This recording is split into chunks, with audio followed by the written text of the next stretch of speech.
en violencia, ¿no? Claro, lo que pasa es que generalmente, de acuerdo a las políticas públicas, políticas de salud, de educación en general, no ocurre solamente en la Argentina, ocurre en la mayoría de los países del mundo, por allí se toma tardíamente con un hecho ya consumado, ¿no es cierto? Cuando realmente esto se puede prevenir desde muy temprano, ¿no?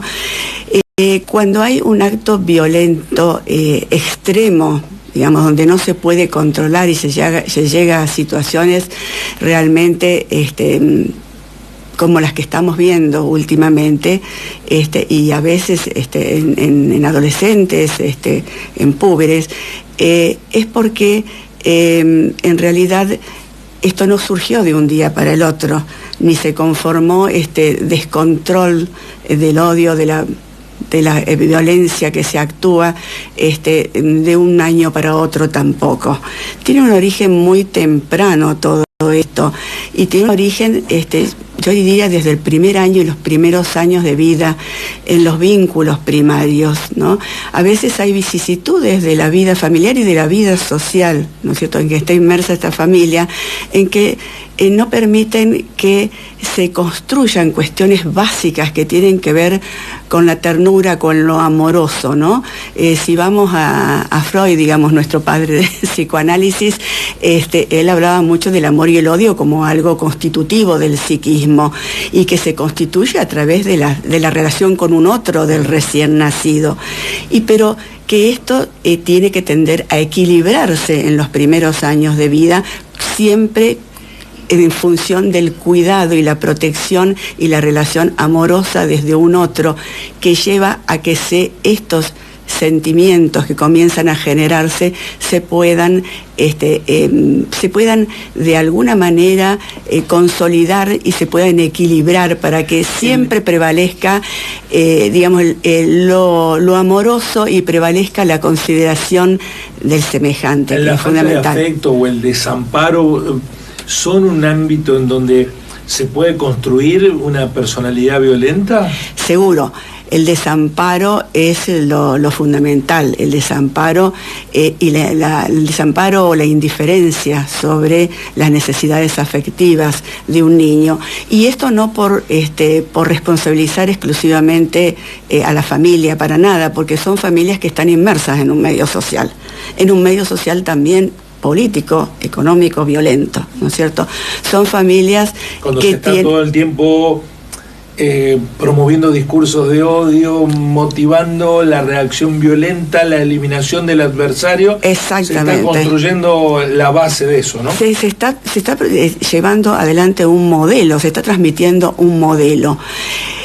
A veces hay historias familiares muy difíciles que vienen de generación en generación, con problemáticas que desembocan en situaciones a veces, digamos, graves de no control de la violencia, ¿no? Y fatales, pero que tienen que ver con diversas causas. O sea, la causa nunca es única, son múltiples causas. A veces hay familias que están pasando por situaciones traumáticas, familias que están pasando por duelos importantes, mamás que están deprimidas, que están pasando por una situación de depresión, y donde es necesario proteger estas familias dentro de la sociedad, desde muy temprano, un acompañamiento.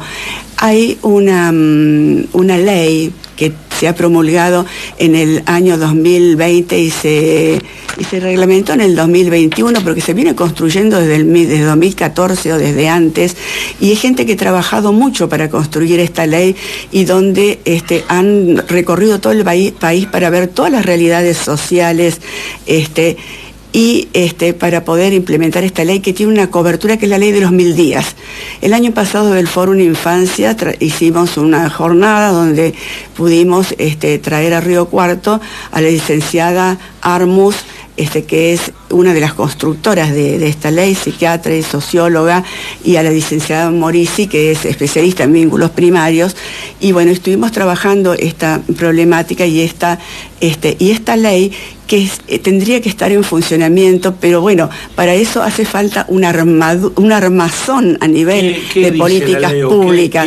La ley lleva a la protección de desde la tercera semana del embarazo hasta los 3 años de vida, pero una protección integral, donde se abarca... ¿Está aprobada esa ley? Está aprobada y reglamentada, donde se abarca la... Pero no cumplida. No, porque no están los medios y desde hace muchos años hace falta un trabajo muy arduo para crear los medios, porque esta ley, digamos, cubre no solo la parte económica de vivienda, digamos, y de condiciones laborales, sino también la parte de prevención médica, en la medicina y prevención en salud mental, donde prevé el acompañamiento emocional desde el embarazo y durante los primeros 3 años de vida, que son los años principales para la estructuración del psiquismo y para el armado de la vida emocional para el futuro, y donde se prevén las patologías o las problemáticas más severas se pueden prever desde allí. Está con nosotros la psicóloga Liliana Mica, hablando sobre la problemática de la violencia exacerbada que se vive en el seno de la sociedad, lo que parece estar ocurriendo, que se está corriendo la edad hacia edades más tempranas, ¿no? Las reacciones violentas que antes eran impensadas. Eso obedece a algo. La ley prevé también la detección temprana de señales de violencia para actuar. Seguramente la detección temprana uno la puede ver desde los primeros años de vida, digamos, viendo la forma en que se conforman los vínculos, la forma en que se va construyendo lo afectivo en estos niños y la forma en que la familia, digamos, se maneja con estos niños y de forma que la familia también es contenida por la sociedad, ¿no? Esto se puede prever desde muy temprano, no es que irrumpe de un día para el otro. ¿Qué es el problema? ¿Puede estar ahí la solución si no se observa desde otros ámbitos? No, seguramente que no, porque tenemos modelos sociales que se están transmitiendo constantemente. Yo diría que son una infinitud, pero para nombrar algunos, desde que se fabrican armas cada vez más letales y que después se tienen que fabricar guerras para utilizarlas, desde que el poder económico, quienes detentan el poder económico, se ponen de acuerdo para fabricar precios, ¿no es cierto?, que son en parte lo que provoca la inflación y por lo tanto la pobreza. Desde el no control del narcotráfico, desde los narcotraficantes, no desde el menudeo, ¿no es cierto?, que ocurre en la mayoría de los países, porque, bueno, el narcotraficante suele ser a veces socio, ¿no?, en cierto sentido, o es muy difícil de controlar, ¿no? Son todas maneras. Entonces son todas maneras promover violencia simbólica. De promover violencia simbólica y violencia real, porque se utiliza a los niños también cada vez más en este sentido para, digamos, para el tráfico de la droga desde los púberes, los adolescentes, y inclusive se los lleva al consumo de alguna manera, tempranamente. Y bueno, también el consumo de droga tiene mucho que ver en la violencia, pero porque son víctimas. Ahora, o sea, quienes son victimarios han sido víctimas y siguen siendo víctimas. Licenciada, ¿eso se aborda desde lo individual o de lo colectivo, simultáneo? Porque uno piensa que en todo este tipo de situaciones ameritan un tratamiento psicológico de las personas involucradas, pero ya trasciende a lo individual o a lo familiar. Pareciera ser un comportamiento social, es mucho más complejo de abordar. Claro, lo que pasa es que cuando se llega a la instancia del tratamiento psicológico de estas situaciones límites, se hace muy difícil. O sea, siempre está la posibilidad del rescate, ¿no es cierto? Pero lo importante sería un abordaje desde las políticas de salud y políticas públicas, tanto en lo público como en lo privado, para propender, digamos, por la prevención, para poder afrontarlo desde la prevención, ¿no? Desde el cuidado de las familias, el cuidado de la sociedad, el cuidado desde que se construya desde muy temprano lo que es el sentimiento de condolencia, el sentimiento de comunidad, el sentimiento de condolencia por el sufrimiento de otro, porque esto es muy grave. Cuando hay un desfasaje y no se puede controlar los impulsos hostiles adecuadamente, se agrava más todavía cuando no se construye la capacidad de condolencia, que es algo que se construye desde el primer año de vida. Un niño a veces de un año y medio suele sacarse el chupete para ofrecérselo al otro niño en un jardín maternal que está llorando, y eso es condolencia por el sufrimiento del otro, ¿no? Pero hay muchas ocasiones donde esto no tiene... ¿Se ha perdido eso?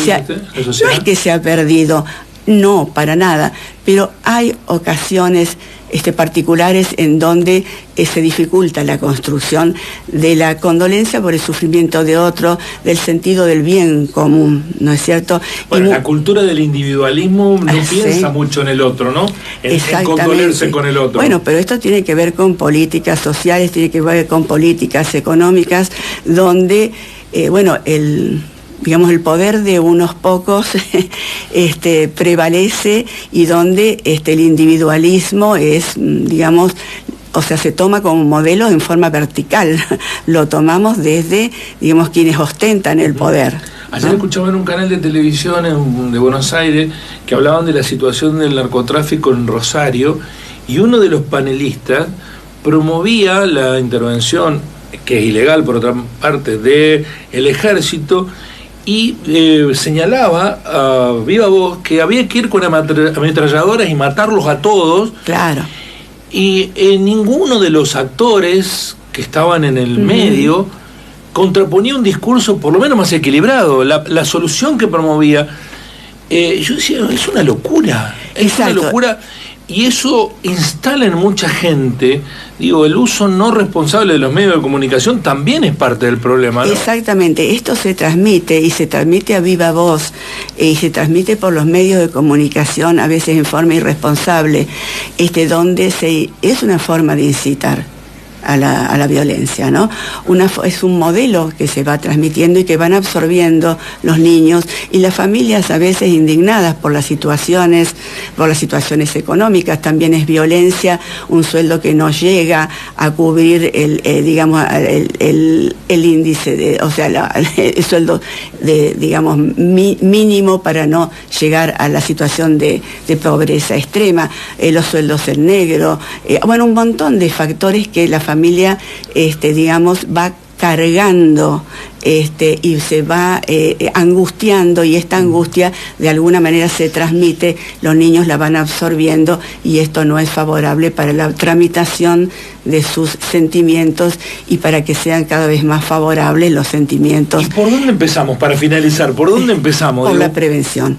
Por la prevención con planes adecuados. Por ejemplo, si se pudiera implementar esta ley de los 1000 días a nivel general. Hay una ciudad en Buenos Aires, que es la ciudad de Mercedes, que el intendente médico decidió, pero son ciudades más chicas, implementarlo, y armó toda una estructura, ¿no es cierto?, donde se tienen que formar los profesionales, donde tiene que haber números suficientes de profesionales a nivel interdisciplinario para poder cubrir todo el espacio que cubre, esta ley de protección.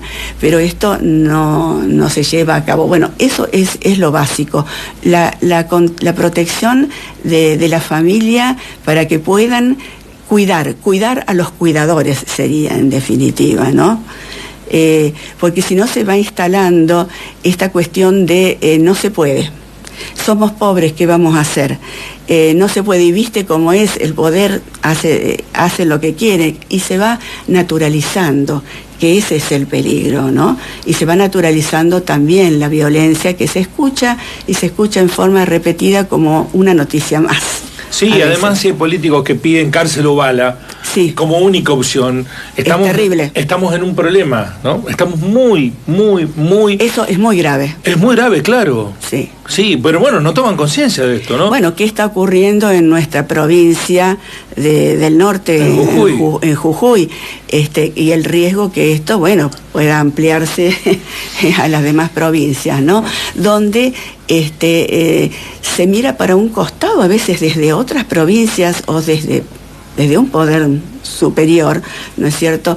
Y donde no hay un compromiso hacia el semejante, porque el semejante, yo siempre me acuerdo de una frase que repetía una de mis maestras más queridas, que era Silvia Bleisman, que murió demasiado temprano, tenía mucho para dar, y que nos decía: el semejante no es el que tenemos al lado, el familiar, el vecino, el semejante es toda la comunidad, ¿no?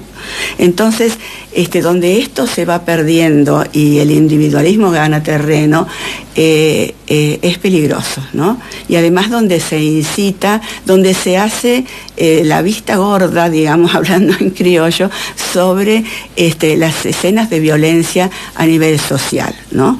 Donde ya, digamos, el derecho a la protesta ante la injusticia no está permitido. Y esto es terrible, ¿no? Porque se van dividiendo además las posiciones en la sociedad y se van provocando enfrentamientos de otras índoles, ¿no? Licenciada, muchísimas gracias por visitarnos, ha sido muy interesante escucharla. Muy amable. No sé si le quedó algún aspecto... Sí, seguramente muchos, y tengo anécdotas al respecto. Bueno, seguramente vamos a tener oportunidad de que nos visite nuevamente. Muy amable. Muy bien, muchas gracias. Bueno, para hablarnos de la problemática de la violencia exacerbada, en la mañana de Así Son las Cosas nos visitó la licenciada Liliana Mica. Sí, sí. Casi parece normal. Las enfermedades.